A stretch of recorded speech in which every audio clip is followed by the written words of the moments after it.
우리가 앞서서 확인하셨던 말씀은 하나님이 천사를 통해서 아들을 낳을 것이다 사가랴에게 말씀하셨고 그리고 마리아에게 말씀하셨습니다.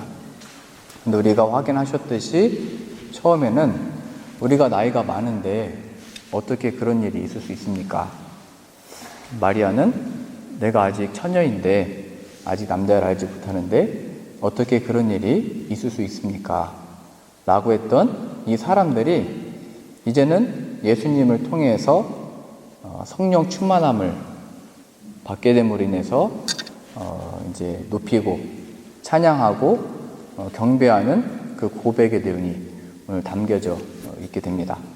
처음에 우리가 읽으셨던 표현에는 세례 요한이 그 엘리사벳 뱃속에 있는데 그 뱃속에 있을 때 이제 마리아가 예수님의 잉태의 소식을 가지고 왔을 때 그것으로 이제 기뻐 뛰어놀았다라고 표현이 되어져 있죠. 엘리사벳도 그것으로 기뻐했고, 그래서 여기 등장하는 모든 인물들이 예수님으로 인해서 하나님이 하시는 일에 주목하게 되고, 처음에는 이게 어떻게 됩니까? 했던 그 신앙 고백에서 이제는 천사가 전하여 준 하나님의 그 예언, 약속, 그 말씀을 고백하고 나타내고 전하는 자로 변화를 받고 있는 것입니다. 그러니까 이게 뭐 사가랴에게만, 마리아에게만 주어졌던 뭐 세례 요한의 출생, 예수님의 나심의 문제가 아니고 성령을 받은 우리들이 예수 그리스도로 인하여 그 생명을 얻은 자는 이러한 기쁨과 이러한 감사와 영광의 찬양이 흘러 넘쳐난다라는 것을 동일하게 보여주게 됩니다. 그래서 하나님을 향하여 하나님께 무엇으로 연결되어져 있는가? 하나님의 성령이 우리들에게 주어지면 증인이 된다고 했죠. 그 성령 하나님의 역사와 능력은 예수 그리스도를 통하여 참으로 하나님을 보게 되고 하나님이 어떤 분이신지를 발견하게 되고 그 하나님을 높이고 찬양하는 자로 부름을 받게 되는 겁니다. 예수 그리스도 안에서 마치 세례 요한이 어머니의 뱃속에서 뛰놀듯이 엘리사벳이 구주가 나시는 여인을 봤을 때 기뻐했듯이 사가랴가 전에는 불순종함으로 말을 할 수가 없었으나 이제는 하나님이 이루실 그 일을 기대하며 그 입이 열리고 하나님을 높이듯이 마리아가 자신의 처한 상황 가운데 이스라엘 백성들이 처한 상황 가운데 그 구주를 보내신 그 기쁨으로 인하여 그 하나님을 높이듯이 우리들에게 주어진 삶 가운데 아니 어떻게 나이 많은 제가, 아니 어떻게 아직 남자를 모르는 제가, 하나님 제가 원하는 시기와 때가 아닌데 어떻게 해요? 라고 했던 우리들의 고백과 마음과 상태들에 대해서 성령 하나님을 보내셔서 예수 그리스도를 통하여 하나님을 보는 눈과 마음을 허락하시는 겁니다. 그래서 오늘 이 말씀이 무엇으로 하나님과 연결되어 있는 거냐 이렇게 보여주는 거죠. 성령 하나님이 오셔서 이루시는 것은 예수님을 통하여 하나님을 바라보게 하고 하나님을 높이도록 신약의 표현으로 보자면 증인으로 삼으시는 제수님이 오셨다, 이루셨다, 구원자가 되신다, 이 예수님을 전하는 자로 부르고 있는 것입니다. 제가 그 학창 시절에 학교에서 그 라디오를 만드는 거를 시험을 봤거든요. 막 우리 그 집사님들도 만드셨을 겁니다. 그래서 그걸 평가를 했는데요. 그 뭐 A, B, C 이렇게 점수를 나누면 A를 받으려면 그 라디오를 다 조립하고 선을 연결하고 다 알맞게 끼워가지고 부품들을 주파수를 맞추잖아요. 그래서 그 주파수가 많이 나오면 A, 그 주파수가 뭐 한두 개밖에 안 잡히고 뭐 그래도 찌지직이라도 소리가 나면 그래도 B. 근데 이제 어떤 사람들은 다 조립을 하고 완성을 했는데 아무 소리가 안 나요. 뭐 찌지직이라도 소리가 나야 되는데 아무 소리가 안 나면 뭐 이제 점수가 없는 거죠. 그러니까 뭔가 재료가 준비되어져 있고 뭔가 그 맞는 자리에 꽂아야 되고 거기에 납땜질을 해야 되고 연결을 시켜야 별것 아닌 것 같은 라디오지만 그 선 하나 연결만 잘못돼도 소리가 안 나오죠. 우리들도 하나님께 대해서 예수 그리스도를 통하여 연결되어 있지 아니하면 그 우리에게 오는 주파수를 받을 수도 없고, 주파수를 잘 받아서 이제 라디오 역할이 전하는 거잖아요. 무슨 내용을 받았는지 이제 채널마다 그 소리가 나오잖아요. 하나님이 우리들에게 허락하신 그 채널을 맞춰가지고 이제 송출을 해야 되는데, 이 우리들에게 주어진 삶 가운데 그 송출이 안 되고 있는 겁니다. 받지도 못하고 있고 송출도 안 되고. 그래서 받지를 못하니까 이 인생과 삶에 있어서 신앙생활이 이제 답답해지는 것이고, 송출이 안 되니까 어떤 그 충만함을 경험을 못하는 겁니다. 신앙생활은 이것처럼 잘 맞게 끼워지고 연결이 되어져서 주파수를 받고 송출되어지는 라디오처럼 예수 그리스도를 통하여 이 삶 가운데 역사하시고 이루시고 함께 하시는 하나님의 그 어떤 영광을 발견하고 받고 전하게 되는 겁니다. 그래서 오늘 이 사가랴와 마리아가 반복해서 썼던 단어가 있습니다. 그러니까 우리가 뭐를 받고 무엇으로 변화를 받아서 무엇을 송출하는지, 물론 그것은 예수님인데 그 예수님을 통해서 이루시는 그 하나님의 구원에 있어서 하나님의 성품이 표현됐습니다. 계속 반복된 표현입니다. 궁휼입니다. 궁휼. 1장 77절입니다. 1장 77절. 주의 백성에게 그 죄 사함으로 말미암는 구원을 알게 하리니 이는 우리 하나님의 긍휼로 인함이라. 이로써 돋는 해가 위로부터 우리에게 임하여 어둠과 죽음의 그늘에 앉은 자에게 비치고 우리 발을 평강의 길로 인도하시리로다. 어둠과 죽음의 그늘에 앉은 자에게 그 빛이 비쳤다, 이렇게 표현되어 있습니다. 그래서 우리들의 상태, 마리아와 사가랴와 그 이스라엘 온 전체 하나님의 그 부름을 받았다라고 하는 백성들이 어둠과 죽음의 상태에 있는데 빛을 비추셨다고 표현되어 있습니다. 그 빛이 바로 예수님의 구주의 나심이시고 그 예수 그리스도를 통하여 하나님의 영광을 바라볼 수 있게 됐다, 이 표현입니다. 그러니까 이 어둠 속에 있을 때 빛 말고는 어떤 희망이나 어떤 의미나 나아갈 방향을 찾을 수가 없다라는 것이고, 오직 빛을 통해서만이 하나님과 연결되어질 수 있다, 이걸 보여주는 겁니다. 빛.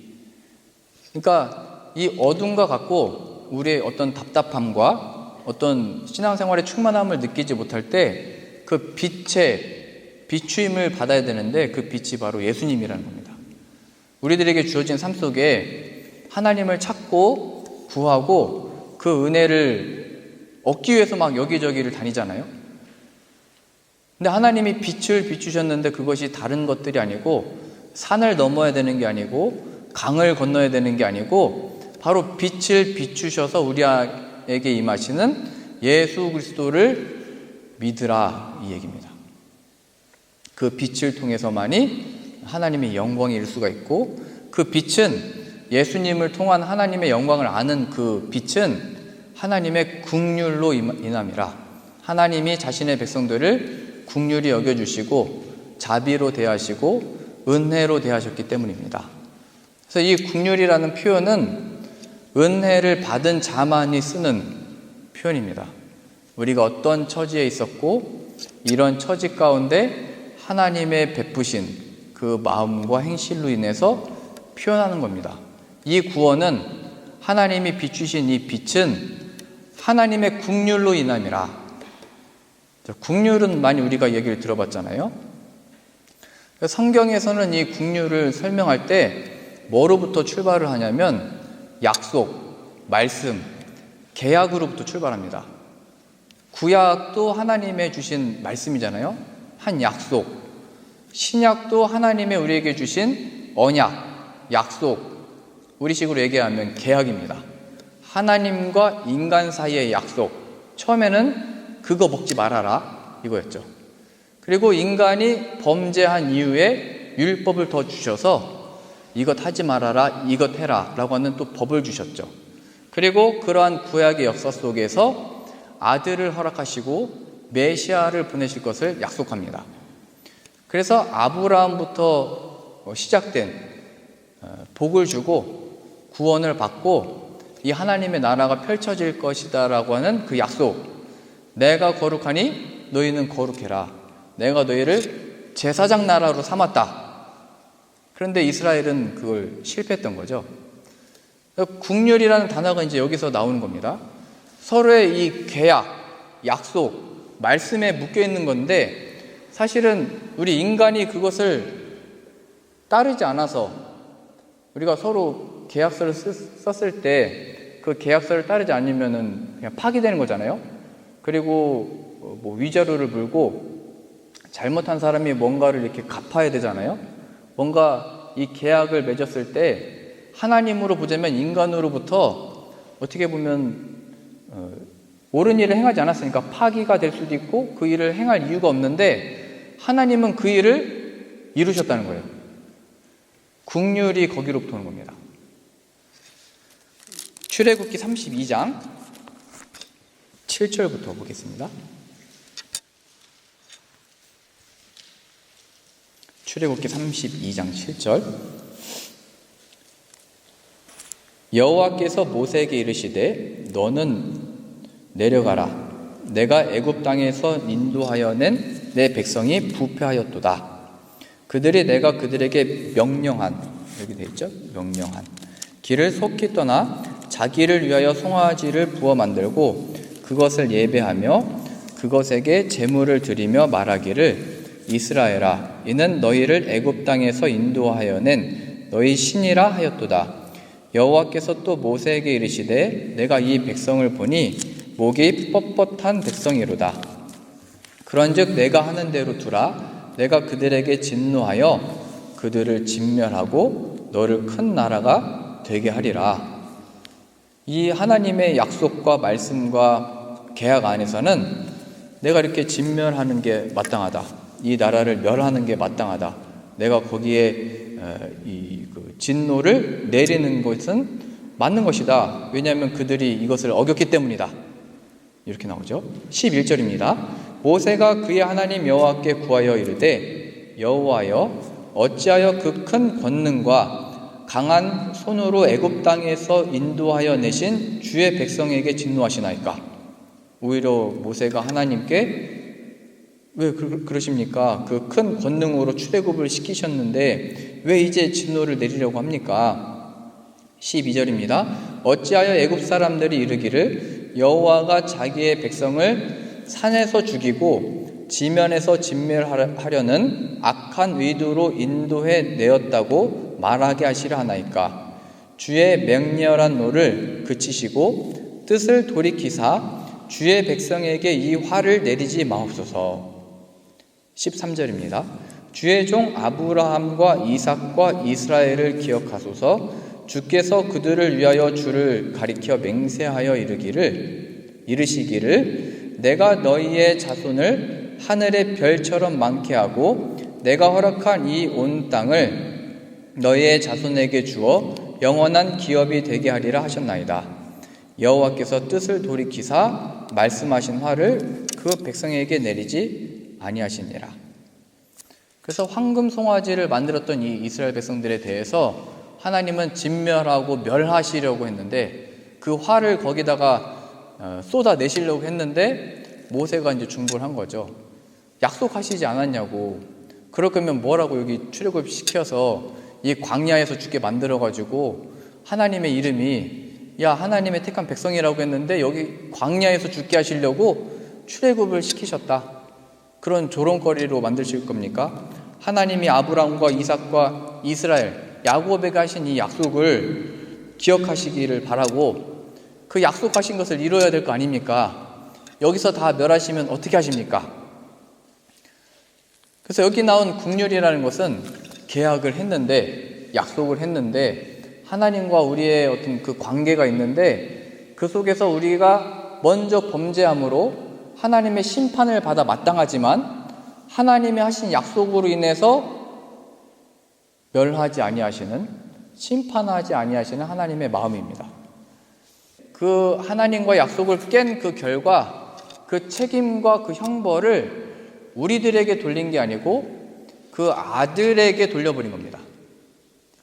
하나님의 긍휼은 은혜가 많고 자비를 베푸시고 용서하시는 하나님이야로 그냥 가는 게 아니고 그 깨진 관계, 파기된 그 약속에 대해서 그냥 그걸 지키시기로 한 게 아니고 자신의 아들에게 그 형벌, 그 결과, 그 파기되는 그 하나님의 심판과 진노와 멸함을 그 아들이 대신 받게 하시고 그 속에서 내가 약속했기 때문에 그걸 이룰 수밖에 없는 하나님의 하나님 되심이 드러나는 것이 바로 우리들의 구원이고 용서이고 하나님의 구주를 보내신 하나님의 마음인 것입니다. 그래서 우리가 시편 23편 3절에 그가 내 영혼을 소생시키시고 자기 이름을 위하여 의의 길로 인도하시느니라 라고 표현되어 있죠. 하나님이 이루시는 구원은 자신이 약속을 했잖아요. 자신의 말씀을 주셨잖아요. 그 이름 때문에, 자신의 이름이 자신이거든요. 하나님 우리에게 주신 말씀이 자신의 뜻이고 그것이 바로 하나님입니다. 그 하나님의 하신 그 약속을 이루시기 위해서 그 계약을 파기해도 됐으나 그로 인하여 심판받아 마땅하나 하나님의 진노 속에 그냥 살도록 내버려 두셔서 마땅하나 그렇게 두지 아니하시고 아들을 보내셔서 그 파기된 죄를 지은 그 결과와 심판과 진노를 아들에게 묻고 십자가에 못 박아 죽게 하신 겁니다.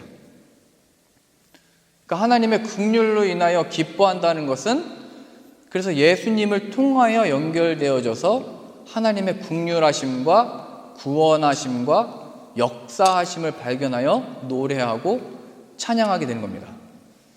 예수님을 빼놓고서 하나님의 사랑과 은혜와 긍휼을 설명할 수가 없고 하나님의 이 맹렬한 진노와 심판과 다스리심을 예수 그리스도에게 쏟아 부으셨다는 것, 그게 예수님이 십자가의 사건인 겁니다.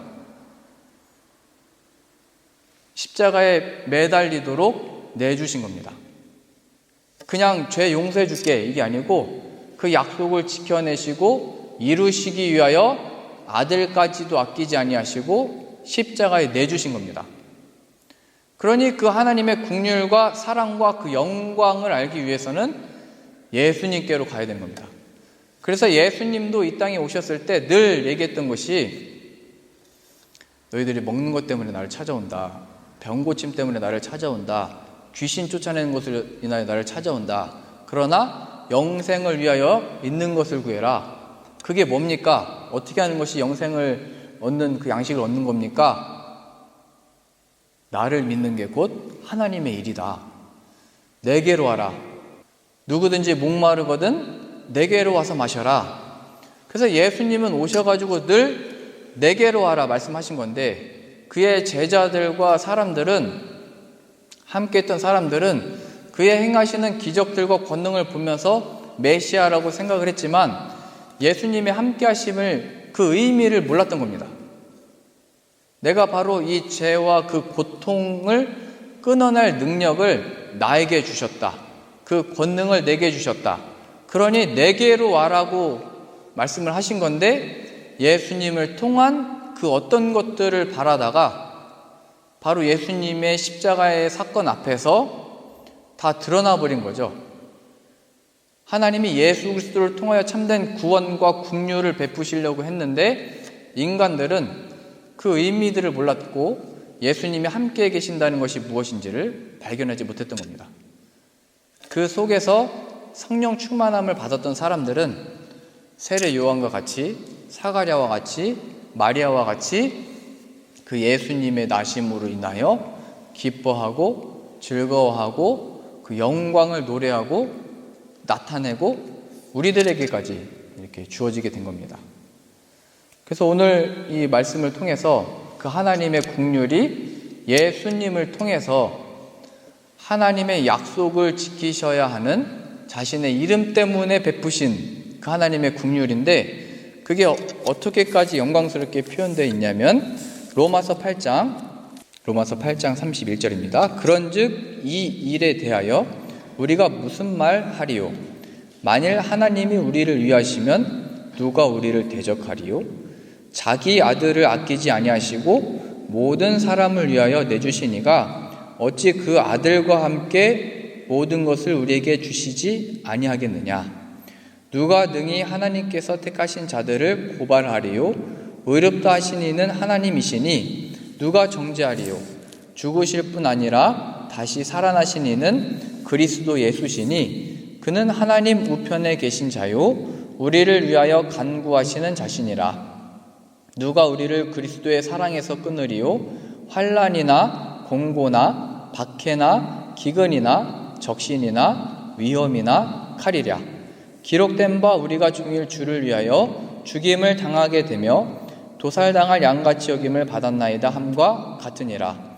그러나 이 모든 일에 우리를 사랑하시는 이로 말미암아 우리가 넉넉히 이기느니라. 내가 확신하노니 사망이나 생명이나 천사들이나 권세자들이나 현재일이나 장래일이나 능력이나 높음이나 깊음이나 다른 어떤 피조물이라도 우리를 우리 주 그리스도 예수 안에 있는 하나님의 사랑에서 끊을 수 없으리라. 아멘. 하나님의 베푸신 그 긍휼이 예수 그리스도 안에서 펼쳐지는 하나님의 마음으로 비롯된 것이고 그 구원의 역사인데, 여기 나와 있듯이 예수 안에 있는 하나님의 사랑에서 끊을 자가 없다. 우리가 넉넉히 이긴다. 우리가 당하는 환난과 박해와 모든 일들 속에서 세상이 보고 얘기하는 겁니다. 아니 그게 하나님이 주신 결과냐? 하나님이 너에게 사랑을 베푸셨으면 그런 일이 일어나는 게 마땅하냐? 이 모든 일들 속에서 예수 그리스도 안에 있는 내 존재를 확인하라, 이 얘기하는 겁니다. 그리고 우리를 어디로 이끄는 거냐면, 하나님이 우리를 위하시면 누가 우리를 대적하겠느냐? 하나님이 아들을 아끼지 아니하시고 내주셨으니 어떤 것을 아끼겠느냐? 아들 안에 받은 구원으로 인하여 하나님 앞에 우리가 확인하는 것은 그 아들을 통한 이미 다 주셨다는 겁니다. 이미 가장 값진 것을 주셨다는 겁니다. 하나님이 우리들이 받아야 할 그 고통과 괴로움과 슬픔을 예수 그리스도에게 담당시키셨다는 겁니다. 그래야 우리가 느끼고 경험하고 와닿는 이 세상 속에서 그 모든 고통들을 느끼지만 그것들을 예수 그리스도의 십자가의 보혈의 능력으로 끊으셨다는 것을 기억하시고 그 앞으로 가지고 가라는 겁니다.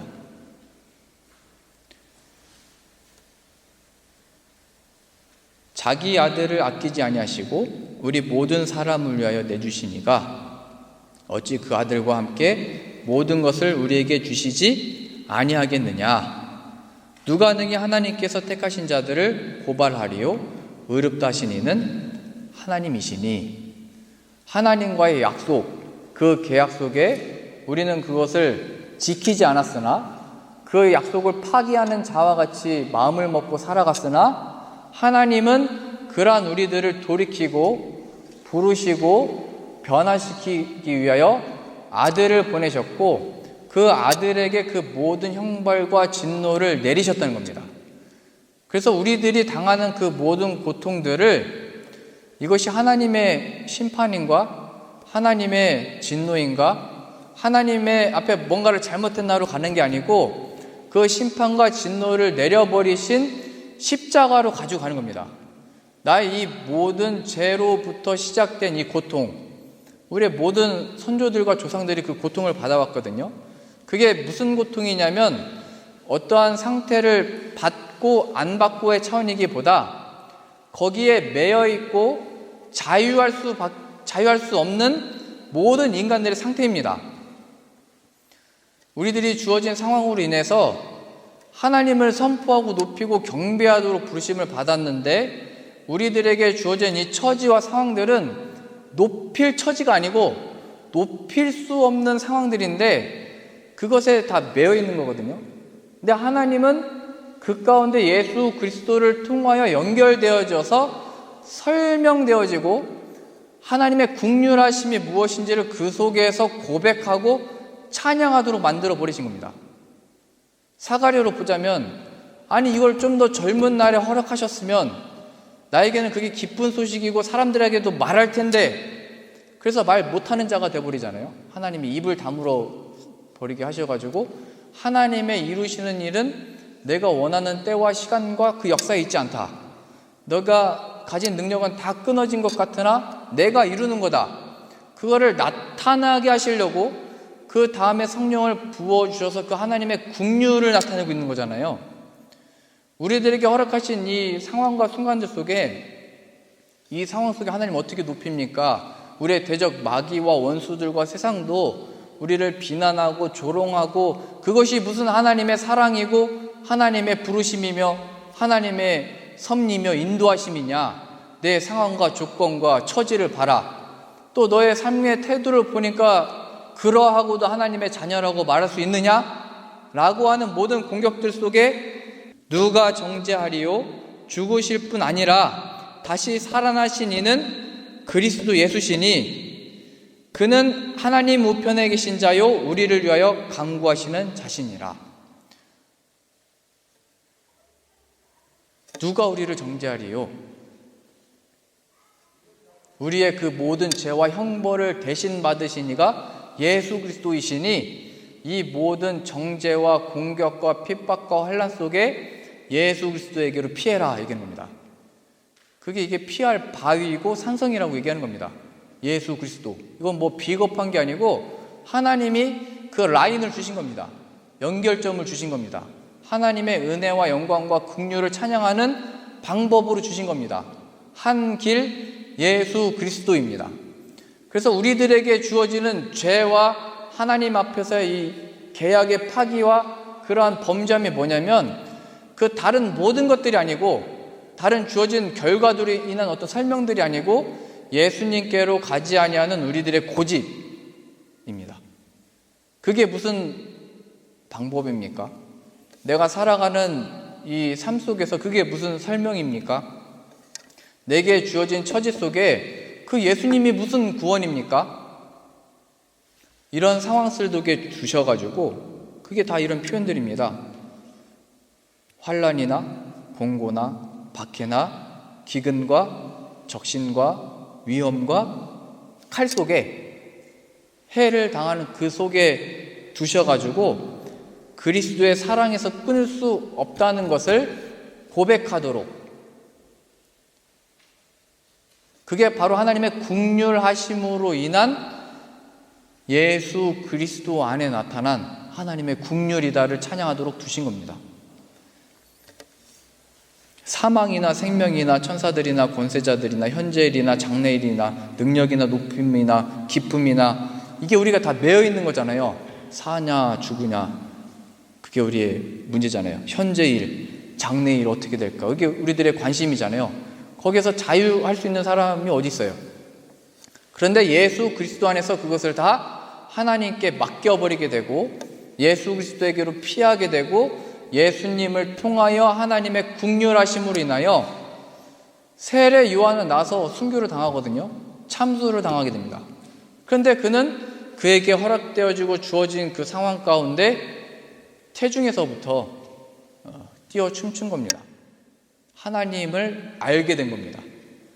그러니 우리들에게 주어진 상황 가운데 이 공고와 박해와 기근과 적신과 육신의, 정신의, 마음에 주어진 상황들의 이 모든 변화들을 바라고 구하는 내용들 속에 예수님께로 와라 말씀하고 계신 겁니다. 예수님이 바로 우리의 연결이 되어져서 마치 잘 만든 오디오가 주파수를 맞추면 그 메시지를 받고 그 메시지를 전달하듯이 예수 그리스도 안에 거하여 우리들에게 모든 주어진 삶 가운데 우리는 하나님의 음성을 듣게 되고 기쁨으로 외칠 수 있게 됩니다. 새 힘을 얻어서 외치게 됩니다. 주 예수를 믿어라. 그리하면 너와 내 집이 구원을 얻으리라. 내게 있는 것으로 내게 주노니 나사렛 예수 그리스도의 이름으로 일어나 걸어라. 내 안에 있는 것으로 전하게 된 겁니다.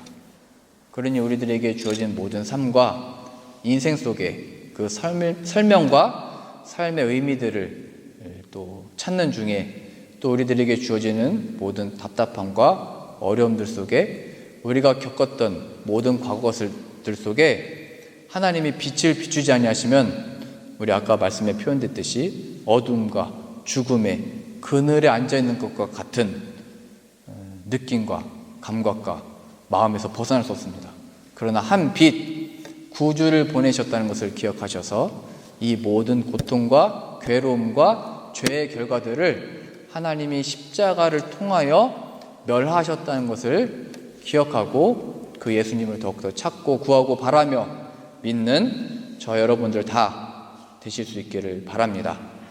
예수님을 통하여 하나님 앞에 온전히 연결되어지고 하나님의 긍휼하심을 오늘 말씀의 세례요한과 또 엘리사벳과 사가랴와 마리아와 같이 이것은 하나님의 긍휼하심으로 인함이라 노래하며 찬양하며 높이는 저 여러분들 다 되실 수 있기를 바랍니다.